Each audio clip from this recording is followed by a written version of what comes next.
Being with you just makes me poorer, so I want a divorce. You can have the kid, just pay me $80,000. When I got home, my husband, Ned, suddenly brought up divorce. Up until today, I had been very devoted to supporting him. Unforgivable. I will definitely make him regret this.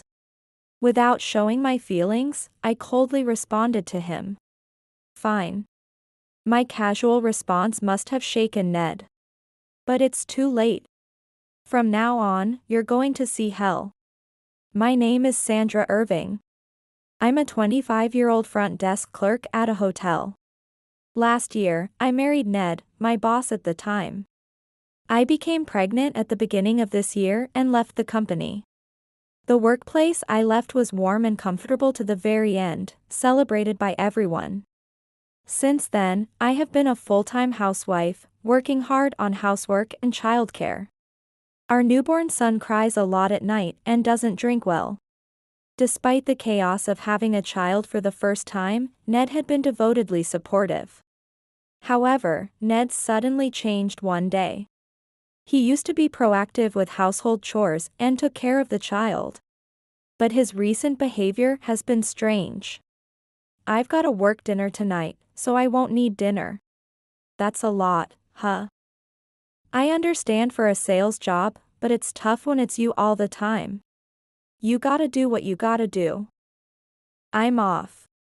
There were never weekly drinking parties when I was working. Especially since he was like the head of the restaurant department. Such meetings were supposed to be during working hours. It was unheard of him to go to drinking parties after work, even when our son was born. But recently, this lifestyle has become the norm. I convinced myself that things must have changed since my time. However, that led to suspicions due to Ned's certain behavior. I'm home. Is the bath ready? Welcome back. It's ready. Ned seemed unusually happy when he returned from the drinking party, and strangely sober. Which made me question his expression. Ned, you're usually not good with alcohol, but you seem fine today. Oh, yeah. Didn't drink much. Ned appeared greatly disturbed by my casual remark. Another surprise was nearby him. It wasn't the smell of alcohol but the scent of women's perfume. Usually, he would have a drink with snacks as soon as he got home, but today was different. He immediately asked for a bath. At that moment, a sense of discomfort arose in me. You usually come home drunk after being forced to drink so much? Today the sales manager wasn't there next to me. Thanks to that. Don't sweat the small stuff. Just worry about your chores. People often express lies through negative words and speed up their speech without realizing it. Ned was particularly prone to taking a domineering attitude. Hearing his words, I instantly sensed his guilt. Despite this, he continued to go to drinking parties. And there were times when he came home early in the morning. I was convinced that Ned is keeping something from me. When he returned home early one morning and left for work without sleeping. This is Ned's phone. He had unusually left his phone on the sofa, and I found it. While holding the phone and contemplating whether to bring it to him, Ned returned home. Seeing me with his phone, he snatched it back with a look of disgust. What are you doing touching someone else's phone? Huh? I was just wondering whether to bring it to you since you left it here. Shut up. You didn't look, did you? While he quickly put the phone in his chest pocket, he glared at me with a look of contempt. The way he looked at me made me more certain. He thought it would be bad if I saw what I shouldn't see. This might be the moment, I thought. But if it's another woman, it would be bad to confront him now and have him delete the evidence. I haven't looked. I wouldn't stoop so low. What's with that tone? Who do you think is feeding you? Know your place. Trying to intimidate with power, Ned slammed his bag onto the table. He was trying to dominate me through force. If I were alone, I would talk back and leave the house right now. But I can't do that with my precious son here. Who knows what could happen? I need to endure. Endure and expose Ned's wrongdoing. I clenched my fists hard, desperately trying to control my anger with pain. As if sensing my feelings, our son, who was sleeping in another room, woke up and realized I wasn't there. I could hear his desperate cries calling for me. Shut him up already. His irritable shout made me flinch, and I could almost see him raising his fist. I shrank from his menacing look. How did our relationship come to this? At the beginning of our marriage, there was nothing like this. But upon reflection, maybe I was just blind. His behavior had always hinted at something like this. In the early days of our marriage, Ned insisted on meticulous household rules. Clean the toilet after every use, never leave dishes in the sink. He demanded that meals only be eaten after all the dishes were washed. And the sink was scrubbed clean. I was expected to clean up after every meal Ned ate and take care of all the laundry. If his shoes were dirty, it was up to me to notice and clean them without being asked. I remember these directives led to arguments between us, as I was overwhelmed by the constant demands. The amount of housework has increased compared to when I lived at my parents' house. And on top of that, there's childcare. Ned, who initially helped out, is now acting like this. Why did I get married in the first place? I've reached my limit in this environment, where I feel like I'm doing more work than a housemaid. Especially with his treatment now. I've reached my breaking point and want to divorce him. I want to grab my son and flee this house right now. It was during these thoughts that a turning point arrived. Sandra, what is this? It was about a month after I started digging into Ned's affairs. I had just put my son to sleep and was finally enjoying some alone time when Ned confronted me with a picture. It was a snapshot of a pleasant coffee time with a former colleague from my previous job. What are you doing so leisurely outside while I'm at work? I finished the housework and went out for some coffee to stretch my legs. What's wrong with that? Where do you get the money for this? You've been wasting the living expenses I give you. Ned mistakenly believed that I had misused the living expenses on non-essential things. Without listening to my side, he started yelling loudly. At that moment, our son, who was supposed to be sleeping, woke up and began to cry loudly. Shut up. Stop wailing. Despite the fact that our son was crying in another room, Ned went out of his way to enter the room and scold him. At that moment, feeling the need to protect my son, I stood in front of the door in a defiant stance, determined not to let him pass. Move it. No, I won't move. Do you even realize what you're trying to do? He's just a newborn baby. It's insane to yell at such a small child. Over the past few days, it seemed my eyes had been opened. Staying with this man would bring no happy future for either me or my son. I wanted to leave right away. I had enough reasons to leave. All that was left was to gather the funds to do so. I still couldn't raise my son alone. First, I needed to find a job. I had to look for one discreetly, not at my previous workplace. As I was thinking this, Ned forcefully pushed me aside, opened the door violently, and left it open as he coldly spoke. Get out. I don't need a wife who can't show respect to her husband. Pack your things and leave now. Wait, what are you saying? Don't be unreasonable. Just leave. You're an eyesore, you maggot. After using my money without permission and that arrogant tone. Who do you think you are? If you're going to talk back like that, I don't need you anymore. Take the kid and just disappear. Ned hurled insults at me and, while shoving our crying son and my belongings at me, he threw us out the front door. He locked the door, making it completely impossible for me to return home. I was left wandering the streets with my newborn son. In the quiet back alley late at night, only my son's sad cries echoed. I'm sorry. I'm so sorry. Because I was such a failure as a parent. I'm really sorry for putting you through this hardship. Fearing a disturbance report from the neighbors, I quickly moved to a park. Holding my son tightly to keep him warm, ensuring he felt my presence. As I apologized over and over, determined to protect him at all costs. I planned to seek help from the city office or somewhere else once the sun rose. Just then, as if to add insult to injury, it began to rain. Without an umbrella, I held my son close to shield him from the rain. And tears fell just like the raindrops. If only I had seen through Ned sooner and divorced him before our child was born. If I had been a stronger woman, none of this would have happened. Despairing over my helpless situation, an elderly man appeared. What's wrong? Why are you here at this time?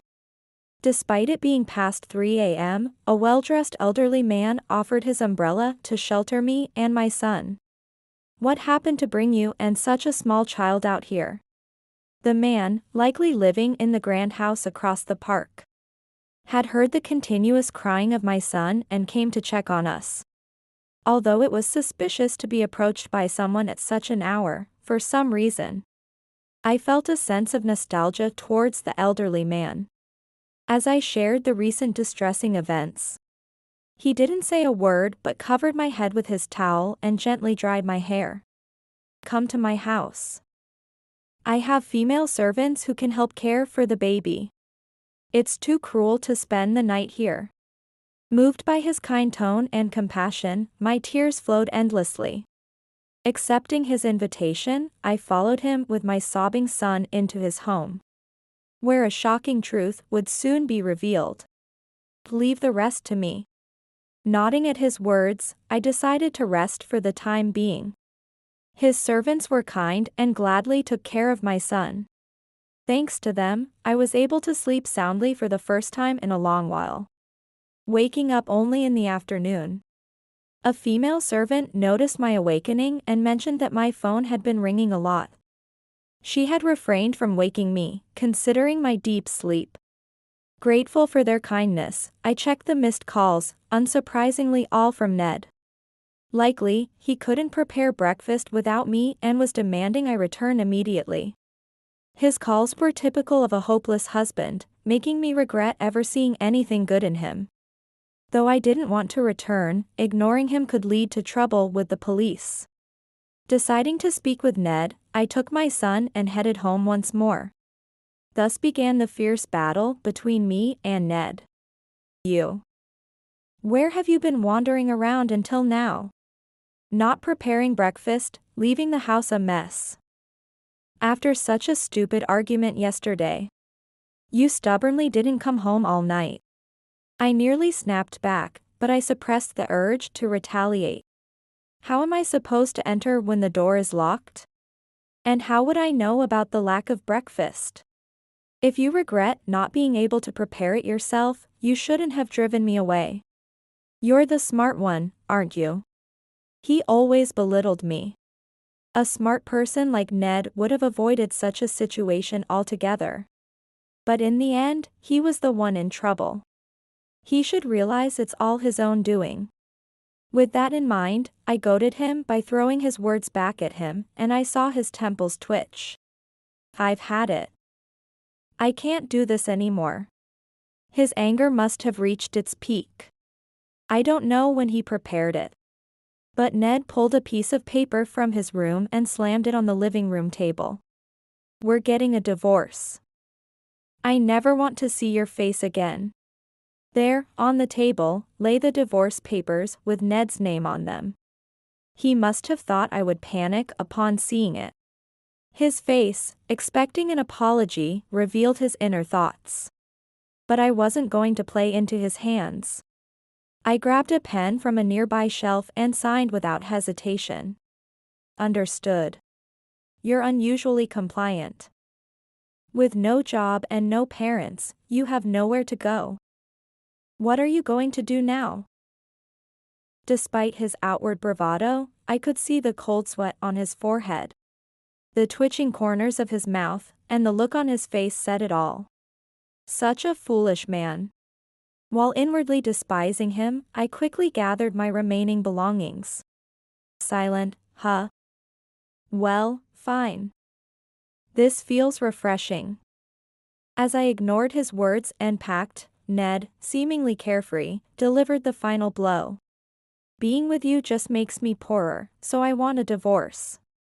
You can have the kid, just pay me $80,000. Perhaps because I wasn't visibly shaken, Ned demanded a reckless amount of money. I was utterly astounded internally. He was trying to shake me with money, to rile me up. If we got into an argument, he could dominate the conversation and manipulate me. Then he would impose even more restrictions on me, making my life miserable while he freely enjoyed himself. Reading through Ned's transparent thoughts, I turned around with a broad smile and quickly responded. Fine.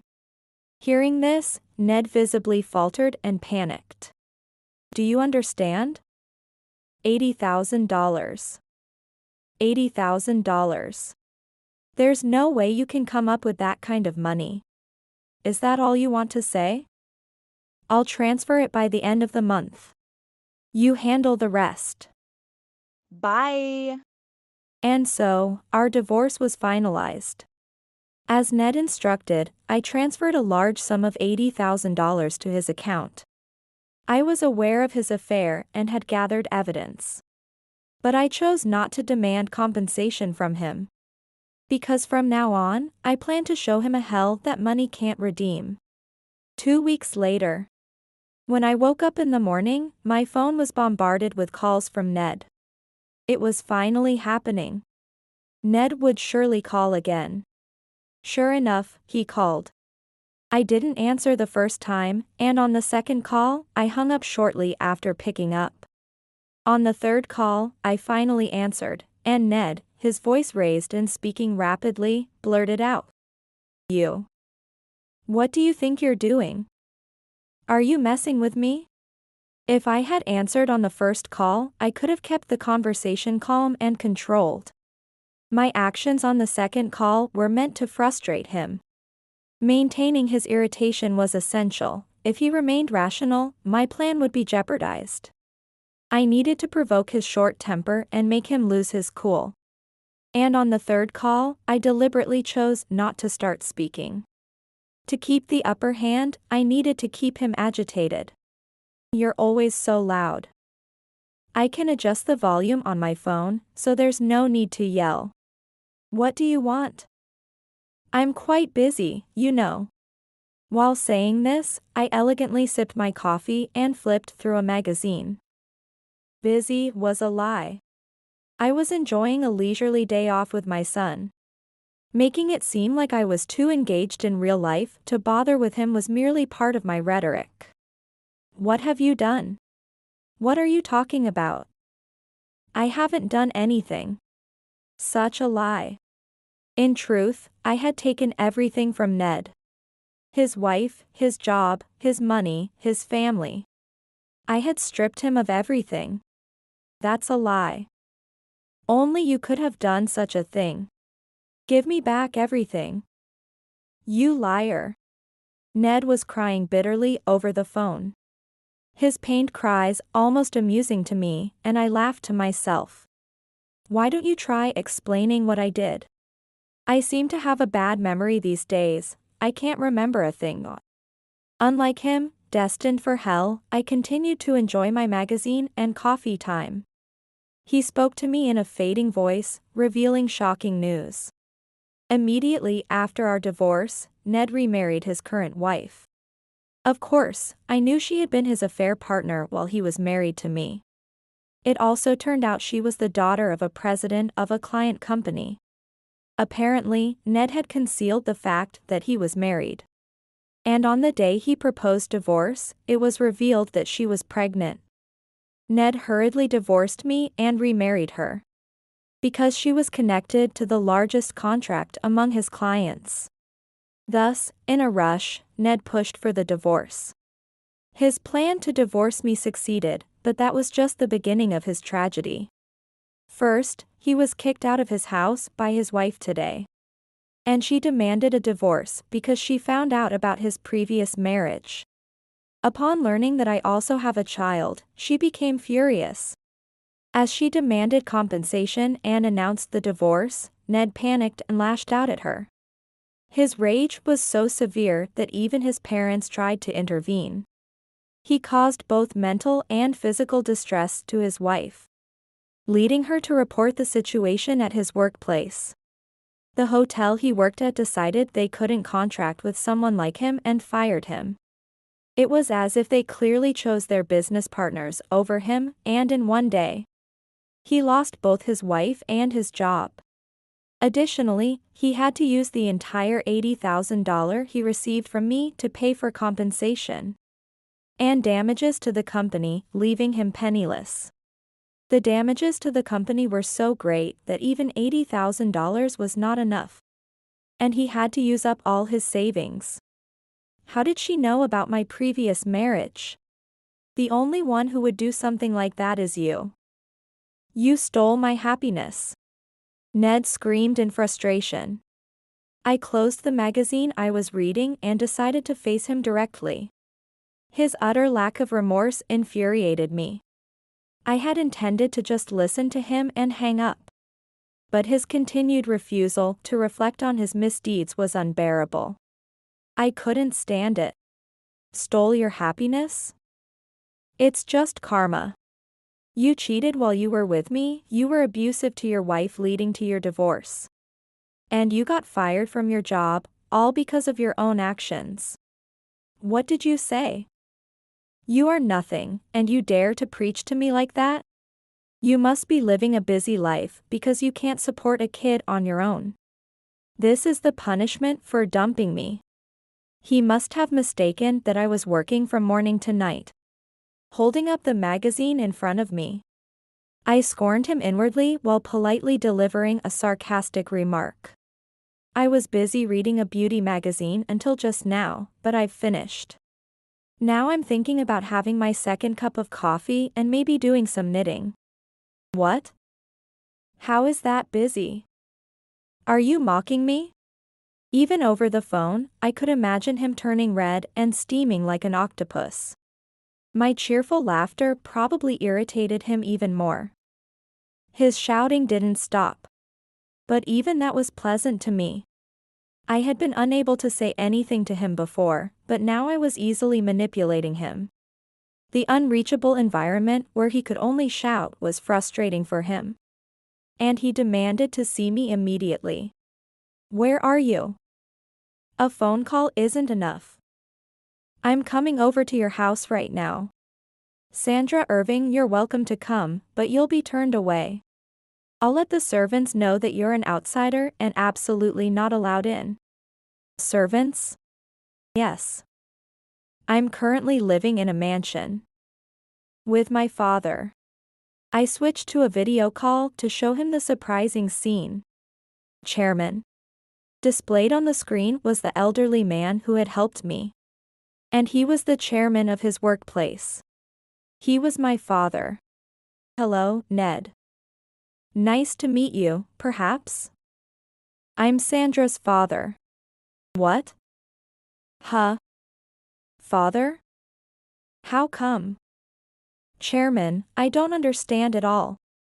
Ned, who had been told I had no father, was visibly shaken.